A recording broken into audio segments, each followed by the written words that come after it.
If you desire to walk in alignment with your purpose, to live a life of joy, abundance, and fulfillment, you've come to the right place. This is Sarah Locke, and welcome to Purpose Unlocked. Hello, everyone. Today, I want to talk a little bit about sustainability, which isn't something I usually talk about, but I saw a video and it inspired me because it was about how the European elite, way back in the day, actually used their front lawn as a way to symbolize status. And before that, we wouldn't really have front lawns or big lawns in general. What we would have would be a bunch of gardens and fruit trees and things like that, things that would be sustaining us as well as the community. And I thought that was really interesting because I taken it upon myself to try and grow and plant an avocado tree. Now, I did this because during COVID and then with the tariffs, avocados had absolutely skyrocketed, and I had kind of boycotted buying avocados. And I was like, I'm going to grow them myself. Turns out it takes a few years for them to actually produce fruit, but that's besides the point. But that was my mission. And then I saw this, and then I was like, if I can plant an avocado tree, what else can I plant?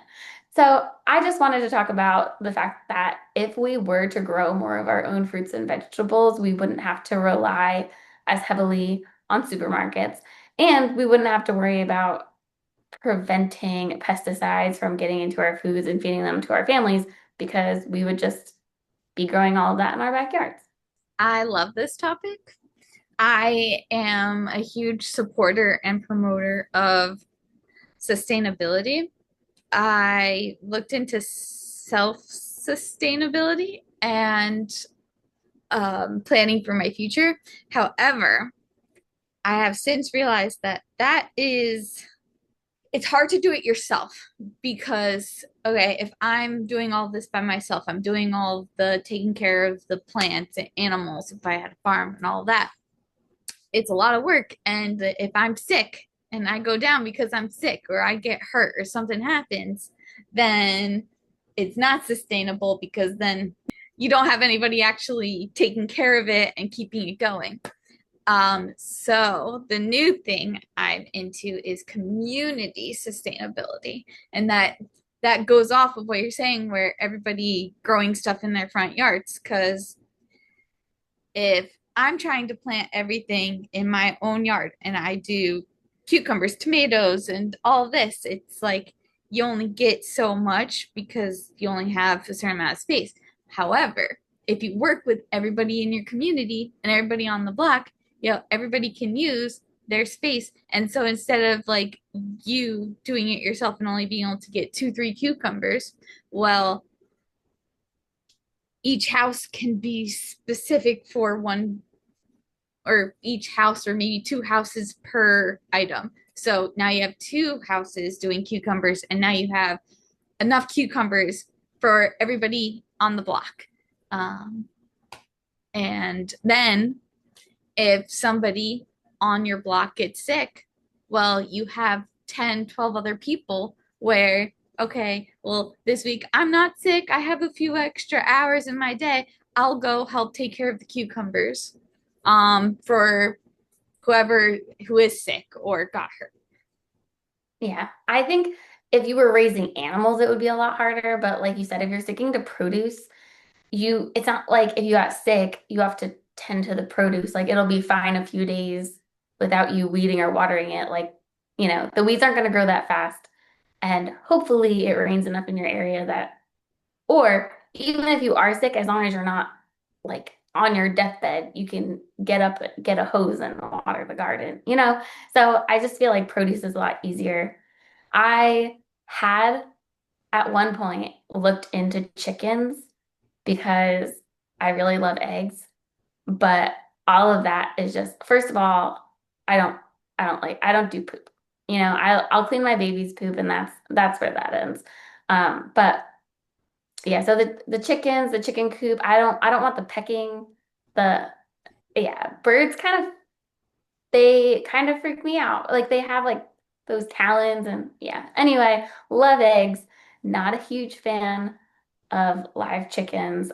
I mean, love and respect them and the work that they do, but they can stay at a distance. But my neighbor has chickens, and I usually buy eggs from him, so he's got that covered already. Yeah, see, exactly. So you have your chicken guy. Because, for every one person who can't handle the talents and likes to admire chickens and what they contribute to society from afar, there is somebody who loves to play with chickens and will love to take care of chickens and is able to then get you your eggs.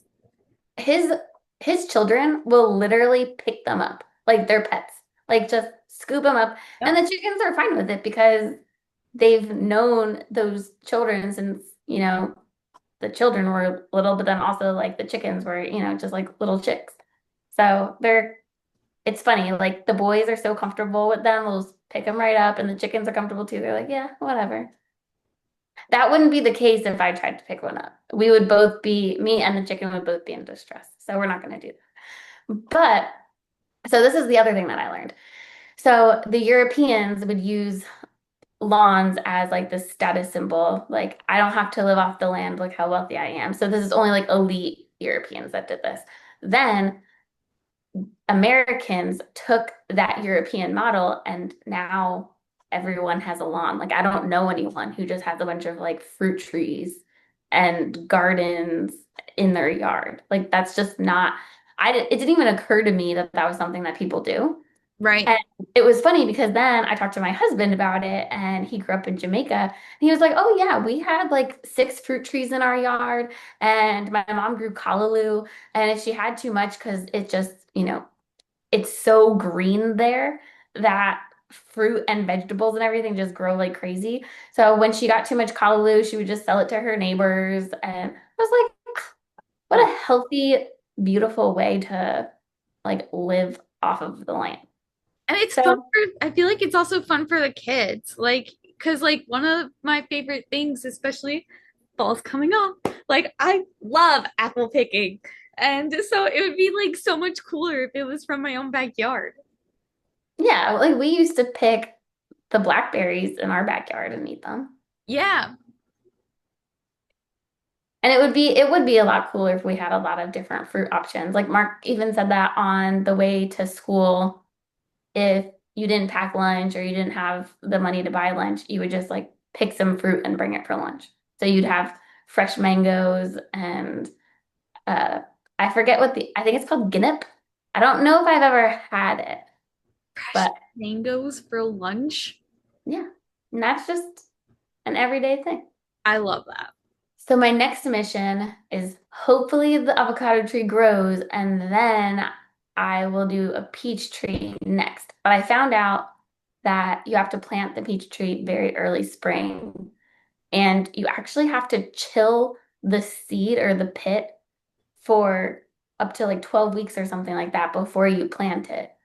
So I have to chill it in the refrigerator or the freezer. I'm pretty sure I can do the freezer because I feel like if I did it in the refrigerator, like there's a chance that it could get moldy.